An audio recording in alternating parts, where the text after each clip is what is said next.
सरकारी नौकरी चाहिए, वो भी बिना परीक्षा, बिना इंटरव्यू, बिना अनुभव के। बस आपके पास होना चाहिए लाखों रुपए। जी हाँ, आज हम आपको दिखाने जा रहे हैं एक ऐसा चौंकाने वाला घोटाला जिसने असम के जल संपद विभाग को नौकरी की मंडी बना डाला है। नमस्कार, न्यूज वन नॉर्थ ईस्ट के इस विस्फोटक खुलासे में आपका स्वागत है। मैं हूँ रेचल सिन्हा और आज हम लेकर आए हैं एक ऐसा सच जो सुनकर आपके रोंगटे खड़े हो जाएंगे। राज्य एक बार फिर थर्रा उठा है। चिटफंड, शारदा, रोज वैली, विशाल सुमी, दीपांकर, इन सब के बाद अब सामने आई है एक और लूट की सुनामी।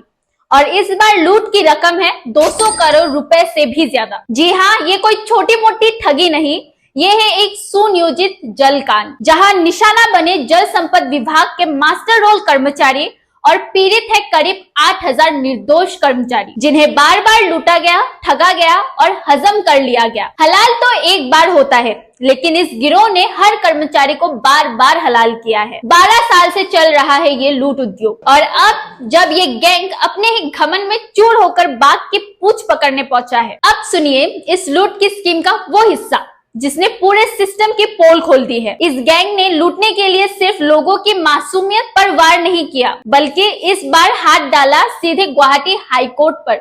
जी हाँ, सही सुना आपने, हाई कोर्ट। इन धोखेबाजों ने उसके भी नाक के नीचे फर्जी वेबसाइट बना डाली। हाई कोर्ट की असली वेबसाइट है scservices.ecot.gov.in, सरकारी डोमेन gov.in यानी ऑथेंटिक सरकारी। लेकिन इन जालसाजों ने बनाई एक सी सर्विसेज ecot.com, नाम लगभग वही लेकिन डोमेन बदला हुआ।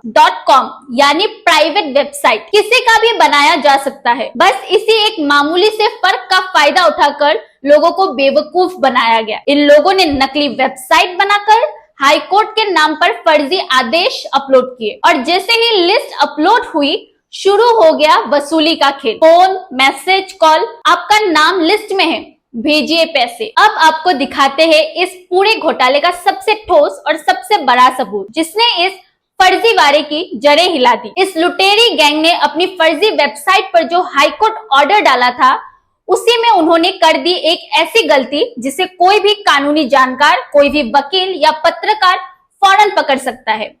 इस गिरोह ने जो नकली वेबसाइट बनाई थी, उस पर उन्होंने एक हाईकोर्ट ऑर्डर अपलोड किया, जिसमें केस नंबर लिखा था WPC (4763-2025), जबकि असली फॉर्मेट होना चाहिए WP(C). बस यही से गिरोह की पोल खुलने लगी। इतना ही नहीं, हमने तो इनकी फर्जी वेबसाइट पर मौजूदा QR कोड को भी स्कैन करके परखने की कोशिश की। अब आप खुद देखिए, ये रहा वो QR कोड जो इस फर्जी वेबसाइट पर दिया गया था। ये QR कोड भी एक जाल है, सस्ती सी कोशिश लोगों को गुमराह करने की। और अब ये कोड आपके सामने है, आप भी स्कैन करके खुद देखिए कि क्या इसमें कोई सच्चाई है या सिर्फ एक और संगठित लूट की चाल। न्यूज वन नॉर्थ ईस्ट आपको सिर्फ दिखा नहीं रहा, आपको जांचने का मौका भी दे रहा है। यह गिरोह पहले भी बना चुका है जल संपद विभाग की फर्जी सरकारी वेबसाइट और करोड़ों की वसूली कर चुका है। अब बड़ा सवाल ये है, क्या गुवाहाटी हाई कोर्ट इस गैंग पर कोई सख्त कार्रवाई करेगा? क्या मुख्य न्यायाधीश महोदय इस वेबसाइट की नकल को नजरअंदाज करेंगे, या अब बजेगा इस भ्रष्ट सिस्टम का बैंड? देखते रहिए, क्योंकि अगली रिपोर्ट में होगा इन लुटेरों का नाम, काम और घोटाले का पूरा खुलासा। देखते रहिए news one north east Guwahati.